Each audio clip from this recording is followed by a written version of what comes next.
بعد الفيديو ده الموظف هياخد اجازة والطالب مش هيروح الكلية او مش هيروح المدرسة. ليه؟ عشان هيبقى عايز يعيد هانتر، عشان هيقول لنفسه ايوه انا بحب هانتر قوي بس انا مش عارف ليه، ده حتى المؤلف بتاعه مطلع عيني. وانا هجاوبك على السؤال ده النهارده. اهلا بيك صديق الاوتاكو في فيديو جديد، ولو اول مره تشوفني فانا آية سليم، اكتر اوتاكو مواضيعه مستفزه وكلامه مش هيعجبك، بس لو سمعتني للاخر احتمال تقتنع بوجهه نظري. مش هطول عليك صديق الاوتاكو، دوس لايك وسبسكرايب، عايزين نوصل القناه دي بقى ل50,000 سبسكرايب، انا مش طماعه.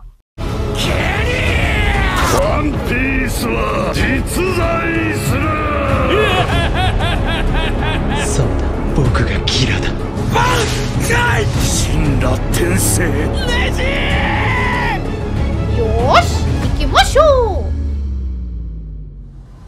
الفيديو ده حرفيا انا طلع عيني في كتابته واعداده جدا، فاقل حاجه تعملوها انكم تدوسوا لايك وتكتبوا لي في الكومنت شكرا على تعبك يا آية. ويلا نبدا. هانتر دونا عن الانميات كلها ليه حاله خاصه والاسباب عديده هرصها لك دلوقتي. اولا هنتكلم في تاريخ الانمي، من الانميات القليله اللي لما تم اعاده انتاجها حققت انتشار واسع وكبير، سواء في الانتاج الاول سنه 1999 او الانتاج الثاني سنه 2011، والريت بتاعه عالي جدا على IMDb 9/10. وتعالى اقول لك حاجه عن تاريخ انمي هانتر انت نفسك عمرك ما كنت تعرفها. توجاشي مؤلف هانتر قبل ما يرسم هانتر كان ليه مانجا تانية اسمها يويو هاكاشو، اخد منها حاجات كوبي بيست حطها في هانتر زي الشخصيات الرئيسية. برضو أبطال يويو هاكاشو في الأول هما 4 شخصيات، الشخصية العفوية والشخصية الرزينة اللي هي كانت كورابيكا، والشخصية كده المرحة اللي هي الشقية زي يوريو، والشخصية الغامضة الباردة اللي هي كيلوا، والعفوية طبعا كانت جون. فنقل بالظبط شكل وحالة الشخصيات الرئيسية في يويو هاكاشو لهانتر. ومن الاركات اللي اتاخدت كوبي بيست من يويو هاكاشو واتحطت في هانتر هو ذا جريد ايلاند، جزيرة الطمع. بيغش من نفسه يا صديق الاوتاكو.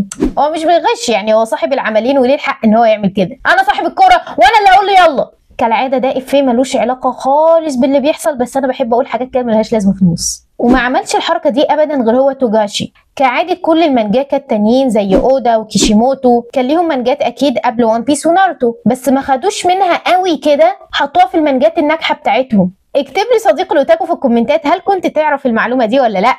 ثانيا تعالى بقى نتكلم عن ابطال القصه والاركات. انمي هانتر يحسسك ان هو مفيش بطل واحد للقصه. الله، امال الجون ده مين؟ البطل طبعا، واحنا نقدر نقول حاجه، ولكن توجاشي كان بيدي الفرصه لشخصيات تانية انها تلمع جنب جون. عندك ارك انقاذ كيلوا، البطل بتاعه كان كيلوا رغم ان برضه ظهوره ما كانش كتير قوي في الارك ده. عندك ارك العناكب، استحاله يكون ليه بطل غير كورابيكا، وباقي الشخصيات كلها كانت بتخدم على كورابيكا. وجون موجود في كل ارك، هو اللاين اللي بيحرك القصه. ده غير ان مع تقدم الانمي بتلاقي ان كل ارك بقى ليه ابطال جداد، ناس بتيجي تعيش معاك القصه دي في الارك ده ودورهم يخلصوا ويمشوا، وفي نفس الوقت رابط لك كل ارك باللي قبله ومحافظ على تركيزك كمشاهد. ناس خرجت ناس بتدخل وانت مش حاسس باي فرق.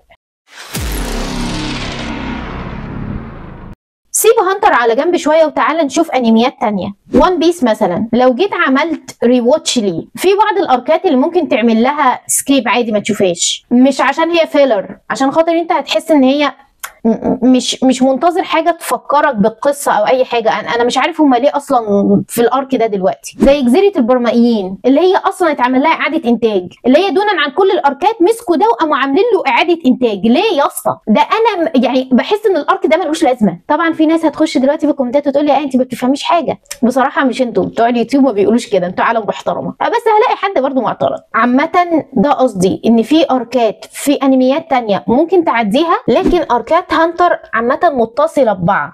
هتلاقي معلومة في كل ارك انت بتتفرج عليه، بداية من ارك الصيادين، جون كان عايز يبقى صياد زي باباه. بعد كده ارك حلبة السماء، محتاج يبقى اقوى. بعد كده ارك العناكب، بيدور على اللعبة اللي باباه سايب له الدليل فيها عشان يلاقيه. بعد كده ارك اللعبة، بيدور على الدليل بقى. ومع هذا صديق الاوتاكو، انت فاكرني هسيبك كده؟ ده انا هعقد لك الموضوع اكتر دلوقتي، ده انت هتشد في شعرك مني، هتقولي ايه انت عايزه ايه مني؟ هو الاركات متصله ولا منفصله ولا انت بتفكري ازاي؟ بص يا صديق الاوتاكو، انت في اي انمي تاني ما تقدرش تبدا القصه كده من النص او بدايه ارك معين، انت لازم تجيب القصه من الاول عشان تعرف هما ايه اللي بيحصل معاك. على عكس هانتر، كل ارك بيبرز لك اهم التفاصيل اللي المفروض تبقى عارفها في الارك اللي قبله، وده عشان يحافظ على تركيزك كمشاهد. بمعنى لو بدأت مثلا بارك الصيادين وعملت سكيب لارك حلبة السماء ودخلت على طول على ارك العناكب، هتلاقي نفسك فاهم اللي بيحصل، لان توجاشي رابط كل ارك باللي بعده باللي قبله. هو حرفيا عامل على تركيزك كماشة كده، وبيقول لك لن تخسر تركيزك ابدا وانت بتتفرج على هانتر، وده ما بيحصلش في الانميات التانية. فاظن بقى نستاهل تسقيف كتير كده وتطبيل لهانتر من الصبح. لو فهمت قصدي يا صديقي الاوتاكو يا ريت تقول لي انت فهمت ايه في الكومنتات. انا عارفه ان الكلام اللي بقوله تقيل شويه، فجايز اكون انا ما عرفتش احافظ على تركيزك، ولو اني اشك ده انا احسن واحده بتشرح في الدنيا. ده انا ياما كنت ارصهم كده قدامي واقعد اديلهم محاضرات. تالت حاجة هنتكلم عنها من الأسباب اللي تخلي هانتر محبوب جدا وانت مش واخد بالك برضو، هو اللغة المستقلة. هانتر تقريبا الأنمي الوحيد اللي ليه لغة مستقلة عن كل الأنميات. بمعنى توجاشي جاب لك الحروف اليابانية وحط قصادها حرف من اختراعه وعمل لك لغة خاصة بهانتر، لدرجة ان بقى في لغة اسمها لغة هانتر عشان يخلي عالم هانتر عالم مستقل لوحده. ونروح على السبب الرابع اللي معانا، الصداقة. صداقة جون وكيلوا اللي لا يمكن تكرر في أي أنمي تاني. جون وكيلوا هم على قد ما هم أصحاب هم متنافسين في نفس الوقت ومجتمعين على هدف واحد ومتوافقين على الصعيد النفسي. بحب أحط كلام تقيل في النص كده. خامسا شخصيات الأنمي. توجاشي عمل في أنمي هانتر حاجتين. واحد، خلى بعض الشخصيات شبه بعضها بحيث انك لو متعلق بشخصية اكيد هتحب الشخصية التانية اللي شبهها. زي مثلا كيد، مش ده النسخة الكبيرة من كيلوا؟ لو قلت لي لا هزعل قوي عشان انا مقتنعه ان هما الاتنين واحد، يعني لو ما كيلوا هيكبر هيبقى شبهه. وكمان خلى بعض الشخصيات اللي موجوده في القصه تشبه حاجة موجودة انت عينك متعودة عليها، زي هيسوكا مثلا، مش ده الجوكر في الكوتشينة؟ او المهرج المرعب اللي بنخاف منه؟ وكرولو، مش ده رجل دين برضو؟ وهكذا، درجة انك كنت مقتنع بالشخصيات جدا وحبيبها مش عارف تكرهها حتى لو كانوا شخصيات شريرة. سادسا الواقعية في القوة، قوة النين، واللي لو حاولنا نترجمها فهي الطاقة الروحية اللي لو استهلكت جزء كبير منها هتأثر على عمرك. في الصين زمان كان في بعض الطوائف والجامعات اللي بتحاول تزود من قوتها الروحية بنفس الطريقة، واللي أكيد توجاشي استوحى منهم الفكرة. كان عايز الموضوع يبقى طبيعي، زي جماعة التبت في الصين اللي قدرت تواجه الاحتلال بقدراتهم الخاصة زي الطيران، ومحدش يعرف أسرارهم إلا لو انضميت ليهم. روح اعمل سيرش عنهم يا صديقي الاوتاكو واكتب لي في الكومنتات هتلاقي ايه. وده يودينا لنقطة المنطق في استخدام القوى. في معظم الانميات التانية هتلاقي البطل ادعك الدعكة تمام وتهان الإهانة تمام، واحنا تهنا معاه واحنا بنتفرج، وبعدين بقى يكسب بقوة الصداقة او بحلاوة روحه. ولكن في هانتر كان في منطق في زيادة القوة. عندك كورابيكا عشان خاطر يزيد من قوته حط قسم على نفسه انه لو استخدم قدراته على اي حد مش عضو في فريق العناكب يموت، ففي مقابل ان هو يطلب ان قوته تزيد حط القسم ده فقوته زادت. وعندك برضو جون عشان خاطر يقاتل النملة بيتو حط قسم على نفسه انه يقصر من عمره وبالتالي تزيد قوته، والنتيجة انه بقى جثة.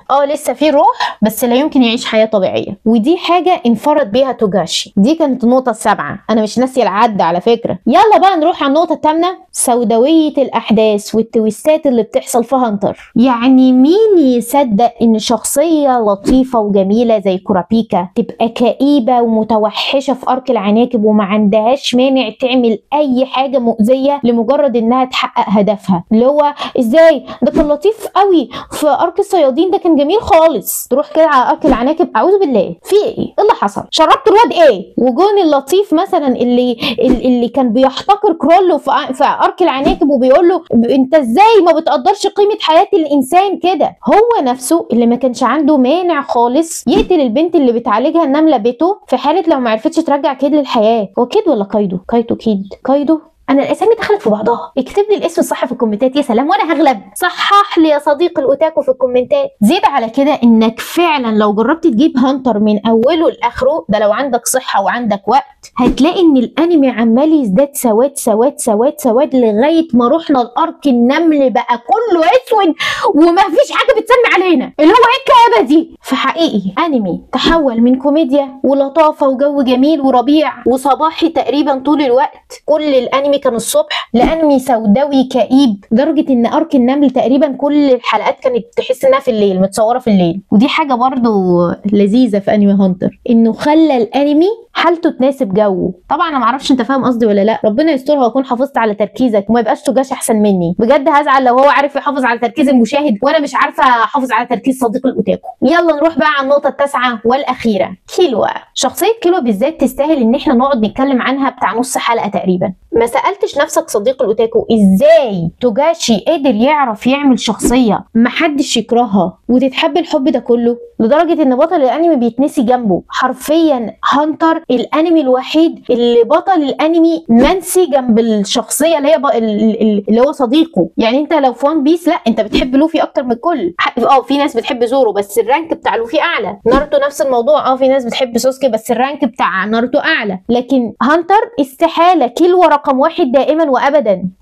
اصلا انت لو ركزت مع نفسك هتلاقي ان كيلوا سبب من الاسباب اللي خلتك تحب صديق البطل في اي انمي تاني. يعني انت طول ما انت قاعد كده بتقول لا معلش وريني صديق البطل حالته عامله ازاي عشان انا هحبه او مش هحبه. يعني لازم احدد موقفي من ناحيه الانمي من صديق البطل. ركز هتلاقي نفسك اصلا انك بتقيم صديق البطل بناء على كيلوا. توجاشي في بدايه الانمي وضح لنا قد ايه كيلوا شخصيه مش مستقره نفسيا، وكيلوا نفسه ما كانش فاهم هو ليه جون بيثير فضوله قوي كده وليه مشدود ليه. جون كان بيمثل لكيلوا الجزء طيب والنظيف اللي كان نفسه يتولد عليه او نفسه يتعامل مع الناس بيه، بس للاسف تربيته والطبيعه اللي نشأ عليها خلته بارد قاسي، ومع هذا فطرته الحلوه كطفل خلته نفسه يبقى زي جون قوي. وعشان كده كان بيغير من جون وشايف انه على الاقل بيتفوق عليه في نقطه القوه. وده اللي خلى انهياره سهل جدا في نهايه ارك الصيادين لما لقى ان حتى دي مش عارف يتغلب على جون فيها واستسلم للظلم اللي جواه. وطبعا ما توقعش ان جون هيدور عليه ويحاول ينقذه، وهو ما ترددش اللحظه انه يتقبل مساعده جون. وده يا صديق الاوتاكو كان اسرع انقاذ ما بين صديقين في عالم الانمي. من سرعه الانقاذ انا واثقه انك ما خدتش بالك ان هو كان بيحاول ينقذه، لان احنا متعودين على ان البطل بينقذ صاحبه في 99,000 حلقه. ونشأ بعد اللي حصل ده علاقه صداقه قويه جدا ما بين جون وكيلوا، خلت موقف كده حصل في ارك اللعبه اثر فيا جدا. لما جون كان بيضرب الكره بكل قوته وما كانش عايز حد يمسك الكره غير كيلوا، لانه مش واثق انه يعرف يطلع كل قوته الا لو صاحبه كيلوا هو اللي ماسك الكوره. هو كان عارف انه بيأذي صاحبه بس مفيش حلول تانية عشان خاطر يكسبه. وكيلوا لما سمع الكلام ده من جون تحمل اكتر. هو اصلا كان متحمل وما كانش بيعترض ولا كان فاتح بقه، وكان بيخبي ايده عشان ما يبانش التورم عليها، وفضل بيساعد جون في مسك الكرة. انا بصراحة اللقطة دي في الارك ده بالذات بتأثر فيها جدا، وكل مرة بشوفها بأشعر. اكتب لي في الكومنتات صديق الاوتاكو هل بتعجبك اللقطة دي زي ولا لا؟ ويا ريت وانت بتكتب في الكومنتات كده دوس لايك، معلش يعني لو هتقل عليك.